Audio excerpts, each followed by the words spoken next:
अभी जामिया नगर कई हवालों से अक्सर चर्चा में रहता है, ख़ास तौर से जहाँ की जो इशूज़ हैं, दो बड़े इशूज़ ख़ास तौर से जो जाम का मामला है। इस इलाके में जब कोई आता है तो जाम के हवाले से बहुत ज़्यादा चर्चा में होता है और कूड़ेदान के हवाले से चर्चा में होता है। ये दो हवाले तो अब तक चल रहे थे, अब ये तीसरा हवाला भी इसमें जुड़ गया कि गुज़िश्ता 1 महीने पहले कई वारदात हुई यहाँ पर इस इलाके में, ज़ाकिर नगर में और इस इलाके में। इसकी बात से पता चला कि इस इलाके में बहुत ज़्यादा नशाखोरी के वाक़यात हो रहे हैं। तो उसके बाद से पूरा इलाका, यहाँ के जो संभ्रांत लोग हैं वो तमाम लोग बहुत ज़्यादा गंभीर हो गए। लोगों ने बात करना शुरू किया। मेरे साथ आसिफ साहब इस वक्त हैं, जो RWA अबुल फतेह इनकलेव A2D ब्लॉक के जो है जो अध्यक्ष हैं। अभी ये लोग यहाँ शाहीन बाग के थाने में गए थे और वहाँ के SHO साहब से भी मुलाकात की, इसी बात पर उनका सहयोग चाहा और कि वो मिल करके इस इलाके को नशाखोरी से किस तरह से पाक करें। ये तमाम कोशिशें हो रही हैं, हर तरफ से समाजी जो लोग हैं वो सरगर्म हैं और इसी सिलसिले में मैं आज इनसे बात करने के लिए आया हूँ कि क्या बातें हुई। आसिफ साहब, मुझे बताइए कि आप लोग एक पूरा डेलीगेशन लेकर के गए थे, SHO से मुलाकात की है, इस पूरे मामले को समझने की कोशिश की है, तो सबसे पहले बताइए कि पूरा मामला जो आप तक पहुंचा नशाखोरी का वो क्या है, आपने क्या समझा? देखिए, अभी इस इलाके में जैसा आपने बताया कि पिछले 1 महीने में कई बड़ी वारदातें हुई और जो हम लोग भी जो भी कॉलोनी में मोहल्ले में लोग रह रहे हैं वो सब देख रहे हैं कि छोटे छोटे बच्चे नशे में मुलविस हैं। हम देखते हैं कि बहुत छोटे छोटे बच्चे, कई बच्चे चोरी में पकड़े जाते हैं तो हमारे पास तक आते हैं कि उनके माँ बाप आ जाते हैं कि छुड़वा दो इनको। तो हमने बहुत ज़्यादा ऑब्जर्व किया तो उसमें नशे में बच्चे मुब्तला हैं। हमारे पास इंक्रोचमेंट की बहुत ज़्यादा ये परेशानी है, जो लोगों ने रोडों को इंक्रोचमेंट कर रखा है, निकलना मतलब मुश्किल हो गया एक तरह से। तो ये 3-4 इशू थे जिन्हें लेकर हम SHO साहब से जाकर, हमारा पूरी टीम RWA की और सब लोग जाकर मिले। हमने उनके सामने यही बातें रखी कि भाई हमें पुलिस का कोऑपरेशन इसमें चाहिए। जो एनक्रोचमेंट है और जो नशाखोरी में, जो चाय की दुकान आज एक फैशन बन गया, एक अड्डा बन गए हैं वो चाय का दुकानें कि 12 बजे, 1 बजे, 2 बजे, अगर हद तो यहाँ तक अगर चाय वाला पूरी रात खोले तो पूरी रात ही वहाँ पर मतलब लड़के खड़े रहेंगे। अब इसमें माँ बाप का है, केस का मामला है, या लड़के जो लड़के बाहर से यहाँ के पढ़ने के लिए रह रहे हैं, अब उनके माँ बाप तो रह नहीं रहे हैं, वो पूरी रात रोड पर रहना चाहते हैं। हमने उनसे कहा SHO साहब से चाय की दुकान की टाइमिंग सेट होनी चाहिए, 11 बजे के बाद कोई भी चाय की दुकान नहीं खुलेगी।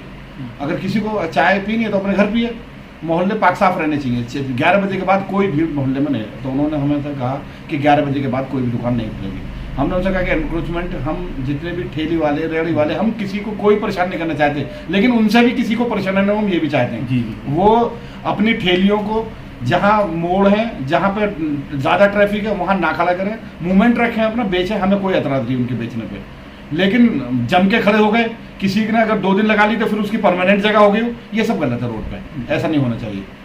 तो हमने उसके बाद कल मैं इसी सिलसिले में, जो आपने रेहड़ी पटरी की बात की, कल मैं इत्तेफाक से मगरिब के वक्त D ब्लॉक में था और मेरे हाथ में यही ट्राइपॉड मेरा होता है इत्तेफाक से, तो कुछ लोगों ने मुझे देखते ही घेर लिया। इसी मोहल्ले में वो रेहड़ी पटरी की दुकानें लगाते हैं और उन्होंने अपनी परेशानी बताना शुरू किया। साहब देखिए, हमको भगाया जा रहा है और इस तरह से हमें दुश्वारी, कार वाले पार्किंग करते हैं और दुश्वारी हमारे साथ होती है, हमारी रोजी रोटी छीनी जा रही है, इस तरह की बातें करने लगे। तो मैंने भी उस वक्त माइक ऑन किया और उनके सामने कर दिया। वो स्टोरी आपके सामने पहुंची होगी। तो ये जो वाक़या है कि जब आप उठते हैं मोहल्ले को साफ़ करने के लिए, इंक्रोचमेंट हटाने के लिए, तो ये एक बहुत बड़ी समस्या ये आती है और मेरा ख्याल है कि इसी वजह से कोई कामयाब अभी तक हो नहीं पाया है। तो ये कैसे कर पाएंगे आप?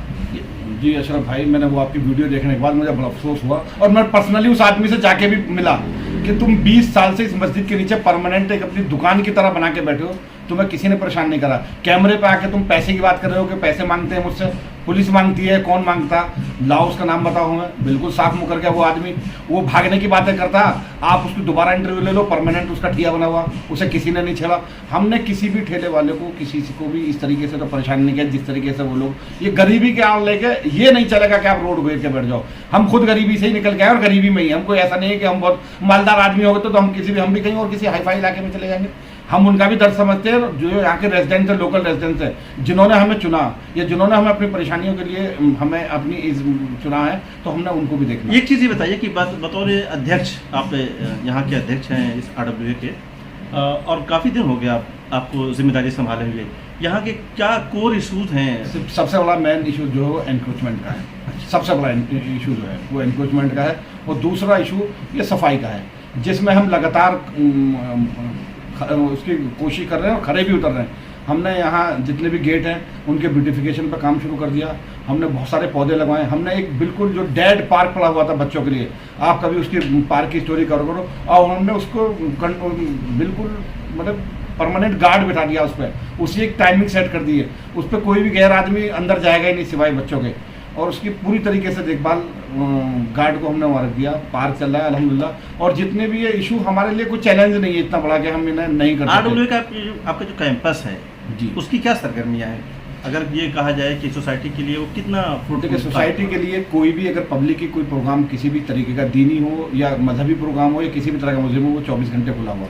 किसी भी बड़े वहाँ सीनियर सिटीजन बैठते हैं उनके लिए खुला हुआ। हमने CUT की पिछले साल कोचिंग भी कराई, वो हमारी कोचिंग जितनी भी हमने कराई वो सक्सेस हुई। लेकिन हमने देखा कोचिंग के लिए हमने बहुत कोशिश करी, बच्चे हमारे पास कोई आया नहीं कि हमें कोचिंग करा दीजिए, तो हमने इसलिए उसमें कोचिंग, क्योंकि बड़े बच्चे या समझदार सब लोग अपने अच्छे कोचिंगों में चाहते हैं, तो इसलिए हमने कोचिंग तो नहीं चलाई वो। लेकिन लाइब्रेरी के तौर पर अभी भी वो खुला हुआ। कोई आदमी उसमें बच्चों को कराटे, जूडो कराटे शाम में डेली, जिस दिन से हमने ये चार्ज संभाला उसके 1 महीने बाद से रेगुलर टाइकोंडो उसमें हो रहा है। बिल्कुल सही, वो हम देख भी रहे हैं। जी। मुझे बताइए कि जो सबसे बड़ा इशू जिस पर हम बात शुरू किए थे, जी। इंक्रोचमेंट का जो सबसे बड़ा जामे नगर का इशू है, जिसकी वजह से सारे इशूज पैदा होते हैं, जी। उसके लिए आप अपने इलाके में जो आपका खित्ता है उस खित्ते में हल करना चाहते हैं, उसके लिए आप इनिशिएटिव ले रहे हैं, पुलिस से भी आपने मुलाकात की है, कैसे कर पाएंगे, क्या आइडिया है? हमने पुलिस से भी मदद ली है, MCD को भी लिखा, और हमने खुद भी जाकर पर्सनली भी लोगों से, हमें किसी भी तरीके से लोगों से मनाना पड़े हम मना लेंगे। और इंशाल्लाह मशरफ भाई आपको आज डेट लिख लो, 15 से 20 दिन का टाइम दे रहे हैं, आप पूरे हमारे A to D ब्लॉक का नज़ारा देखेंगे, चेंज मिलेगा इंशाल्लाह। बहुत उम्मीद है। बहुत अच्छी बात आपने मुझे बताया, तो मैं 1 महीने के बाद आपसे मिलूंगा इंशाल्लाह। स्टोरी अबुल फजल भी करूंगा और आपसे भी एक इंटरव्यू करूंगा। बिल्कुल, हम प्यार में, कोई भी आदमी यहाँ बाहर का नहीं है, इतनी बड़ी चीज़ नहीं है कि हम नहीं कर सकते। लेकिन हमें एक चीज़ और है, लोग कहते हैं कि पुलिस काम नहीं करती, पुलिस से हम काम लेंगे। जिस दिन भी पुलिस नहीं आ रही है, अभी हम डेली उन्हें फॉलोअप कर रहे हैं, हम खुद जान के 11 बजे चाय की दुकान बंद हो रही है, आप रात में, आपने कल भी देखा होगा, परसों भी देखा होगा और आज भी देखना, हम तो पीछे लग गए हैं पुलिस के कि ये काम कराना है। 11 बजे चाय की दुकानें बंद होंगी, बाहर के लड़के आ रहे हैं वो आने बंद होंगे, जो घरों से लड़के खामोखा फ्री में बाहर निकल के रोड पे बैठ रहे हैं वो बंद होंगे। भाई 11 बजे चाय की दुकान बंद होगी, ये 8-10 दिन लगेंगे लोगों का जहन बनने में। चाय वाले दुकान वाले का भी जहन बन जाएगा, लड़कों का भी जहन बन जाएगा कि 11 बजे अब चाय नहीं मिलेगी, तो वो अपने आप घर खुद चले जाएंगे। जी, बहुत शुक्रिया, आपने मुझे बहुत खुल करके बात की और मेरे सारे सवालों का जवाब दिया। और मेरी कोशिश ये रहेगी कि जो लोकल समस्याएं, हम लोग दुनिया जहान की खबरें करते हैं, अमेरिका में क्या हो रहा है, अपने मोहल्ले में क्या हो रहा है, उसे भी मुझे देखने की ज़रूरत थी। तो आज मैं आसिफ साहब के पास पहुंचा, आपकी इस मोहल्ले की जो समस्याएं हैं उसको कैसे हल कर रहे हैं। बहुत शुक्रिया।